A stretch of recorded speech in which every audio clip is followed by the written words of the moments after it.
Welcome back to the Build Bodies podcast. I'm your host, Alan Jaramillo, and in today's episode, we're going to be talking about dieting your environment instead of dieting your food intake. The reason why this episode is going to play a huge role in you just changing your life entirely is because your environment plays a bigger role than you may think, whether it's playing a good role or a bad role. Okay, so if you're someone who's been trying to stick to a fitness routine, stick to a new cardio routine, stick to a healthier eating style, this is going to be especially important for you. Or maybe you're someone who's just been trying to put bad habits to rest and you just can't seem to shake them. In this episode, I'm going to talk about why your environment plays a critical role in you being able to accomplish just that. But before I start, I actually wanted to get into an example of this, okay? So in 1951, Solomon Asch set up an experiment where he basically took 4 contestants and he drew a line on the board, okay? He drew 4 lines on the board and he asked which one is the shortest. The first 3 contestants were paid actors, okay? So they picked the longest line in order to throw off the 4th contestant, which was actually a normal person, okay? Not paid. He's not an actor or anything like that. So after the first 3 actors went, and they chose the obvious wrong answer, wouldn't you believe it? He actually chose the wrong answer because everyone else decided that that was the correct truth, okay? And we see this with many things, all right? If you are at a dinner with 4 people, 5 people, whatever it is, and everyone says no to dessert, are you more likely to say yes to dessert or no to dessert? No, right? And I was actually just at a dinner yesterday where this exact thing happened, okay? 3 out of the 4 people at the table did not want dinner or did not want dessert. So therefore, I chose to say no. And it's something that is just prevalent in so many different areas of our lives. And it's the people around us, our environment really does influence our decisions on a day-to-day basis, okay? Now, I want to talk about real quick how I grew up, okay? So I grew up going to bed very late. I grew up in a Latino household, okay? So I grew up eating late, all right? I grew up eating late and I had horrible sleep habits that actually followed me into my adulthood and have been very hard to shake off, okay? My mom has always been a night owl. My dad's always gone to bed early, but me and my mom would always stay up watching TV, okay? Going to bed with the TV on. A lot of bad habits that really don't support the benefit of sleeping. Okay. And we also had different types of snacks in the pantry. Okay.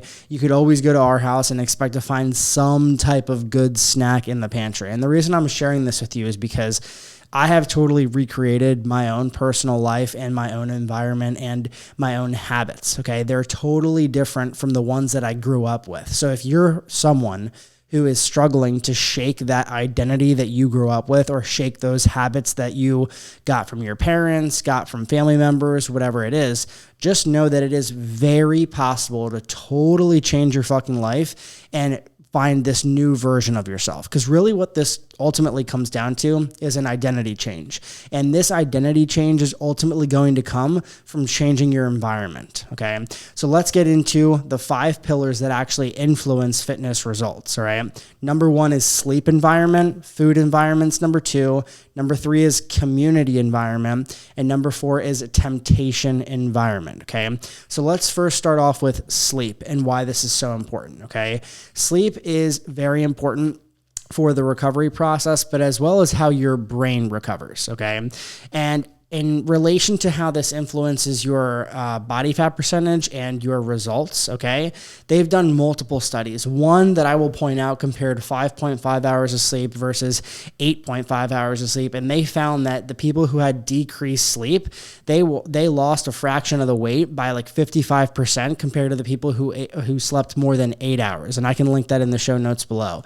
And the reason I'm sharing that statistic with you and that stat is simply because I want you to understand how much sleep actually plays a role in your body composition changing. And really what we focus on at Build Bodies is not only that, making fitness a lifestyle instead of a crash course, but ultimately we're trying to improve body composition. Okay. That's really what I help a lot of people do. And not too many people believe that sleep is just that fucking important. And it's so important. Okay.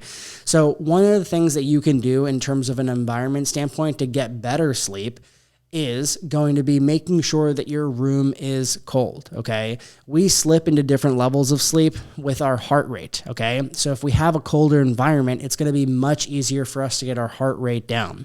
Another thing that you can do is invest in blackout curtains, or if you don't want to spend the money on that, you can get a sleep mask, okay? Why? Because sometimes if cars drive past our house or apartment late at night and that light comes into the room, or like me, I sleep in an apartment complex, okay? That's where I have my place. And there's lights outside of my windows on at all times, okay? And they are so damn bright. Like, it's basically there's no way for me to get a pitch black room unless I have curtains, okay? Even though I have the normal shades that the apartment comes with. And that has really messed with my sleep. And it wasn't until I got blackout curtains that it was be able to make like a huge change in just keeping me asleep. And what we're trying to do is keep you asleep for as long as possible. Because that's from someone who actually tracks their sleep on a weekly basis, I can tell you firsthand that you wake up multiple times throughout the night and you don't even realize it. Okay, so that's one of the bigger things that we want to make sure that we avoid. All right. The other thing is just light at night. Okay. So Netflix, all right. Netflix, Hulu, whatever your shit that you like to watch, trying to prevent some of that is going to ultimately allow you to just let your natural circadian rhythm start working. Okay. And when we admit ourselves to like a lot of light at night, we're basically telling our body it's not bedtime yet. Okay. Because our body's signaling, to fall asleep and get sleepier with the darkness coming on as the night gets on, okay? And what I mean by that is basically like our body has an internal clock, and that's why we wake up and fall asleep at around the same times of the day. However, something that can really influence against that is artificial light coming from TV, your phone, scrolling online, stimulation in general. So we want to make sure that we're trying to put a stop to that. So some of the ways that you can stop streaming or mindlessly streaming is by, I have a couple notes here, is by a sleep timer on your TV before bed. Like before you start watching it, turn on a sleep timer on your TV. A lot of the newer TVs do have it, but even some of the older ones from 2010 have had sleep timers on them for a while. And you can also go on your Netflix settings or any of your streaming settings and actually disengage the automatic skip to the next episode feature. Okay, so that way it can always ask you, hey, do I want to keep on watching the next episode? It's a little bit less addicting that way. Now, number 2 is talking about your food environment, okay? Now, the reason I want to talk about this, because as a coach, I see this to be probably the biggest concern with most clients, okay? Most clients who tell me that they've had a bad week with nutrition, or most clients who tell me that they just kind of gave in and had a bunch of chocolate, was because they had the foods that triggered them inside of the house. Okay. And that's one of the biggest things that I want to mention here is that I want you to look in your pantry, in your fridge, in the cupboards or whatever. Like you want to look and see what you have available that you know yourself, that you can't control yourself around. And getting your environment right in that specific scenario is going to make a huge difference. So for example, me, I don't keep any ice cream on hand at all in my apartment. And the reason why is because I know that if it's in the freezer, I will not be able to control myself as much as I'd like to say that I have like all this self-control. Like I really don't around those specific types of foods. So that way I want to give myself a lot easier of a time saying no to it by just totally removing it from the equation. And that's one of the biggest things that I see most people do is that they try and let their willpower they're saying like, oh, my willpower is going to say no for me. Sometimes when you're stressed, when you had a busy day at work, when you're not thinking about it, like that will get the better of you eventually. Okay. So that's what I do to try and avoid those types of cravings. All right. And you want to ask yourself, like, why is it in there in the first place? All right. If you're doing, if you're going to your grocery store and you're shopping and you're getting all these different things just to keep them in the house, just understand that if it's something that's keeping you away from your fitness goals, it's going to continue to show up until you do your job and not bring it into your home. Okay. If you're not seeing it, it makes it much easier to avoid it. It's why a lot of people never floss, but they brush their teeth. Their toothbrush is usually sitting out on their counter, but their floss is usually in the drawer. That's why a lot of people forget to floss. So if you see it each and every day, it's going to be really easy for you to give into that. Okay. And when I used to have ice cream in my fridge, like when I finally moved out of my parents' house and I went on a frenzy of like, buying all the types of shit that they didn't have or whatever, I was shopping for my cravings. And that made it really hard for me to continue to lose weight because I just had things tempting me all the time, every time that I opened the freezer or the fridge. Okay. Now let's get into community, number 3.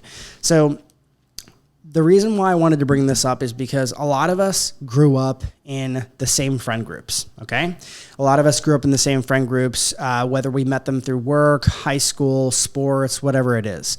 And sometimes it is very difficult to break apart from the norms of a friend group. And I wanted to bring this up because I feel like this is one of the biggest things that holds most people back, or at least most of my clients, because whether this is a family setting or whether it's a friend group setting, it is very, very, very important to be able to differentiate what you want compared to what the friend group wants. And what I mean by that is that they might not find it normal to work out a lot. They might not find it normal to say no to alcohol. They might not find it normal to not go out on the weekends, right? All of these societal norms that maybe your friend group either, is for or against really makes your life much, much, much easier. And I can tell you firsthand from having a friend group that likes to party a little bit more versus having one that is more into working out more often, really tracking their food, making sure that they wake up early. It is a totally like night and day difference in terms of what these friends do on a weekly and daily basis. Okay. And that's why it's very important for you to differentiate, because you have to ask yourself, what's the most important thing for you? Okay. If right now you've had your time, you've had your fun, and now you're really getting serious about changing your life and body, you really want to put yourself out there and really just like represent that 100%, because the only thing that you're going to do is you're going to attract people that have those similar interests as you. And that way you can be on the same page and start to build your own community. Okay. It's much easier to follow a fitness program where you're a part of an actual community, because that's the normal thing, right? It's like for you to show up and do your workouts, then go home, you come in 3 to 4 times a week. It's much easier to get someone to follow a routine, a fitness routine, when it's the normal for them. Okay. However, if you're in a friend group right now where that's not considered normal, you're always going to feel tempted to just kind of throw in the towel, not take it seriously, and just kind of do your own thing. And that's why it's very important to really be honest with yourself and ask yourself what's important, because ultimately surrounding yourself with people that are in line with the actions that you really want to resemble as a person and partake in is ultimately going to make it way easier for you to stick to any type of fitness journey. Okay. Now, temptation. Okay. So when it comes to the temptation environment, this is what I'm really kind of referring to as like going out, drinking at dinner, planning activities and stuff like that at the weekend. And the reason I wanted to bring this up is because a lot of people fall into this trap of thinking that the only thing for them to do on the weekends is to drink alcohol and stay out late. Now, while I partake in that sometimes, and most people partake in that, doesn't mean that there aren't alternate things that you can do, whether it be going to a movie, planning an activity that doesn't include alcohol, or going out to dinner and just saying no to alcohol. The reason I wanted to bring this up is because temptation is one of the biggest things that keeps people from their fitness goals. And I'm not sitting here trying to tell you to just live your life inside of this fucking box, but I'm telling you that if fitness is important to you, or changing your body composition is important to you, you have to eventually start caring about this, okay? Because if we look at how many days make up the weekends of the entire year, it's a pretty big chunk. So if you take 365 days and you are just fucking off entirely for every single weekend of those 52 weeks in a year, you're going to find it extremely hard to get past a certain point in your fitness journey. And you have to reach a breaking point where it's like enough is a fucking enough, right? And this is where you're really going to be able to make better decisions moving forward. But I'm not one of those people that's like, don't go out and drink, don't go and like enjoy time with your friends and family and all that. I'm all for that. And I totally partake in those things myself. However, you have to ask yourself what's important to you. And if you are really kind of like prioritizing a season of like saying no more often, and you're prioritizing a season of just really focusing on you, it's up to you to be able to vocalize that to the people that you care about around you. So that way they know what's up with you, and they also know what to expect if they ask you to go out with them again and again and again and again. And I think that that's just something that's extremely important to talk about, because a lot of times we feel pressure to drink alcohol. It's in the normal in the friend group or whatever.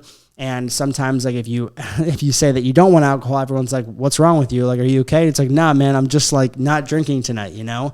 So I wanted to touch on the temptation environment, because if you know what's tempting you in your life, you can totally control whether you put yourself in those situations or not. And this also ties into the community environment too. If you have a lot of friends that share the same interests as you in terms of fitness and nutrition, and they really care about their body, it will be very easy for you to hang around them more often, because it's going to be in line with what you want. And I'm not saying that it's a bad thing whatsoever to prioritize one thing over the other. I'm just saying that for everyone, it's a little bit, it's just have different importance, okay? For everyone, it's just a little bit different. And you have to understand that you have to prioritize what's important to you, and that's ultimately what's just going to make you happy, all right? So that's going to conclude this podcast this week. It's dieting your environment instead of your food. A lot of times, we need to focus on taking things away from our environment instead of just lowering our food intake. Lowering our food intake is only, going to get us so far, and a lot of the things that we fill our life with make it much harder for us to see changes with our body composition, as well as dropping body fat percentage and increasing performance. Okay. A lot of these things that I listed, they actually, take away from our ability to see results, okay, to a certain extent. And correcting some of these different habits and environments in your life and improving upon them is really going to help you make better decisions moving forward, but it's also going to be decisions that are in line with changing your body if that's your goal. So thank you guys so much for watching. And I just wanted to take a second to say thank you. All you guys watching, we've had a couple hundred downloads so far in the first 10 or so episodes, and I am beyond excited about that, okay? I wanted to start this podcast to really spread a message and also kind of just speak freely about topics that I think are very important for people to, take and use to improve their own fitness journey. And the fact that you're taking time out of your busy day to listen to this means the world to me. So thank you so much for listening and watching if you're watching on YouTube. And leave a comment, if you want, if you find value in this episode, and I'll talk to you on the next one. Bye.